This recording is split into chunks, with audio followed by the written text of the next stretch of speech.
Okay, hi all. I wanted to do a quick video um, talking about why stones fall off and what you can do to prevent it. Okay, so I have three different things because I wanted to have three different surfaces to do an explanation. So of course we got glass, and we have two different types of fabric because a lot of people believe that the surfaces are all the same, but actually they are not.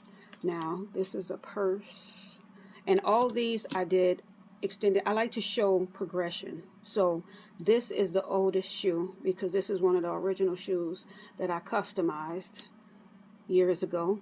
As you can see how this is already turning yellow, but you could just paint that. Uh, so this was, shoot, I'm gonna say four plus years ago that I did this shoe. And I also like I said, my realist members, y'all was with me in the beginning when I first did it. So hello, I like to go back and go, look how good they still look, y'all. Okay, again, this would be almost, the shoes would be almost 5 years ago. This was 4 years ago. And again, and I just did this a year ago, not even a year ago. So yeah. Now let's discuss things that we do that are not intentional, but sometimes are actually the reasons why we have stone bling loss. Now, on different surfaces like shoes, I'm getting these because I'm not about to do these shoes, and I'm also going to show it on here. We tend to do the same thing, meaning we tend to make the same mistake. Now, whether this is for yourself, whether this is for a client, I always will recommend the same thing. And that is, if you're about to customize a pair of shoes for someone, you need to have them throw that honesty out. And you go, what do you mean? Well, because a lot of times the fault is not in you and what you're doing. It's actually in the fault of the non-honesty thing. So let's go there. Now, ever since we were young, y'all know I'm not lying, whether it's not you, someone else. Say you actually wear a size 9 shoe. But you'll go to the store, and if you can get your foot in a 8 or a 7.5, maybe, if you're pushing it, you're like, oh, I could fit this because my foot is in it. Yet, and you don't wear them until the event, and then you're not even in that 10 minutes, and you're like, Jesus, I got to get out these shoes. You knew you didn't fit that shoe, but you still got it because you got your foot in it. A lot of times clients will do that. They will fit a 9, but they'll bring you a size 8 shoes to customize. And then once you customize them, and then they put their foot in them, and then they wear them for just not even a few minutes. Then they're like, "Oh, the bling came off." Yeah, of course it came off because number one, that shoe is already not your size. When you put your foot in it, that's pressure that you're putting on a tight fit already. And also understand this: not only does that have an effect, that happens on the inside. If the shoe is already too small for this client, when you customize it, you're actually making it smaller. And you go, what do you mean? Well, because as it dries, it's curing as it dries, and it compresses and it starts locking on tight. And you go, oh, well, if it's locking on tight, then there should be, oh no, that has nothing to do with it. That means it's compressing. So if it's already compressing, and then you're putting pressure on the inside, of course it's going to pop off on the top. It's like, yeah, like that microwave. Put popcorn, a bag of popcorn in there. Even with it compressed on the outside, even if you keep it folded, when you put it in there, won't the inside get hot and it expand out because of pressure? Same thing with adhesive. That's one thing. Another thing that comes into play is the amount of adhesive that we use. Now, for some reason, people always assume, oh, no, you can't put too much adhesive because you don't want it to be messy. But see, a lot of times we're not using enough adhesive. Now, I'm going to use it on here because it'll be hard for y'all to see it on this white surface. So on these earbuds, do you see this? Now, if I use, look, number one, you need to prep the surface, but let's just go, look. See when you do this, you're like, okay, this is the thin, all right. And then you like, just from that thin coat right there, I'm going to expect to place these stones and they stay on forever and ever on that, just that. No, no, no. As that cures, that adhesive is actually going to thin out. Did you know that? And so that's why you can be able to take your nails and just pop, pop, pop them off when they dry, because you're wanting a lot. You're wanting that thin coat to just look, just a death hold forever. And no, no. Just like I'm not gonna put the E on here because I have to prep this surface, and I'm gonna be doing a video on it. Just ignore that. But I'm going to use it on here, and you go, well, what's the difference between the two? Actually, they're the same, because you go, no, this is paper towel. What does paper towel do?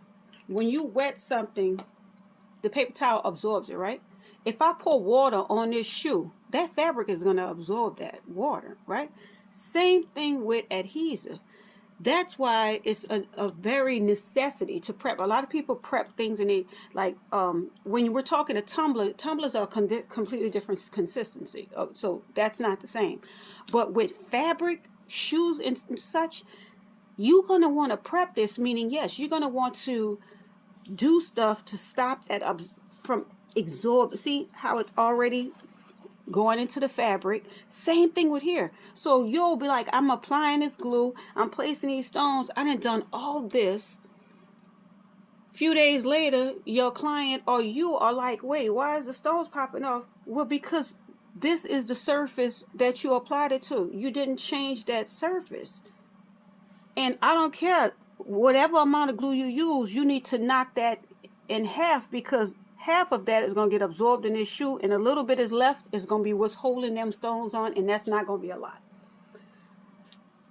Trust me on this. You're going to want to paint them. What I will do, and what I'm going to be doing, is you either want to paint these, you want to do a different a few coats of paint, and you go, why? Because that shoe is going to absorb that paint. Same way it would have absorbed this glue. And you'll still see what I'm saying, because as soon as you do that first coat and you're just like, dang, it just sucked it up, it would have done that same thing with the glue. And like I said, you put 1 or 2 coats and then you apply this glue, it's locking on. Those stones are locking on. But no, if you put that glue straight on here, no, those stones are going to pop off. And especially, again, if you're just using a thin coat of, no. So yes, again, even if you paint this 1 or 2 times, wait for it to dry, and then hit it with the E. If you're still doing a small thing, no, you have to have structure. That's what it is. You have to support. You have to have that support on these shoes and on like different sort of shirts, jean jackets and everything, where it's going to be able to handle it. You're going to be sticking your feet in and out of these shoes. You're going to be in these shoes walking, standing, weather, also, yeah, you got to understand that rains and all that, humidity, all that has an adverse effect with adhesives. And you go, oh, well, this adhesive said, yeah, but understand, this adhesive was originally used on different things. It was not done on these things. So you have to understand, you have to use an extra from what it says, because you're using it on different surfaces that it was not originally used for. You get what I'm saying? So yeah, so those are reasons why a lot of times your stones, you will have bling loss. Either the shoes are not the right size. With me, I know what size I wear. I wear an 8.5, but I'm not an 8.5. I wear a 9, but a lot of times people will get an 8.5. With me wearing a 9, I get a 9.5.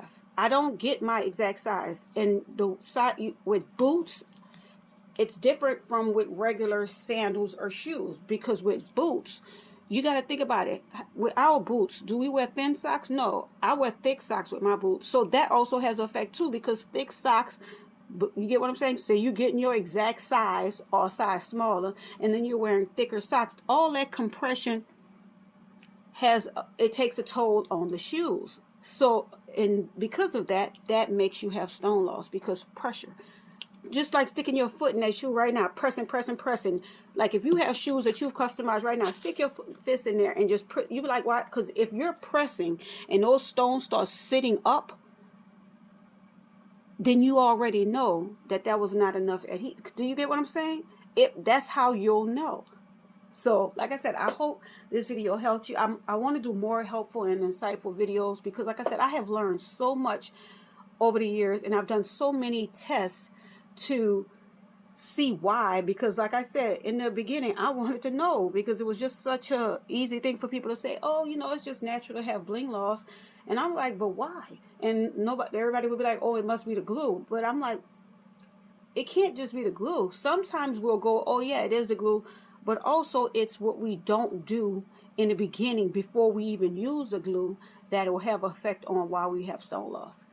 Okay, thank you all for watching. Have a great day.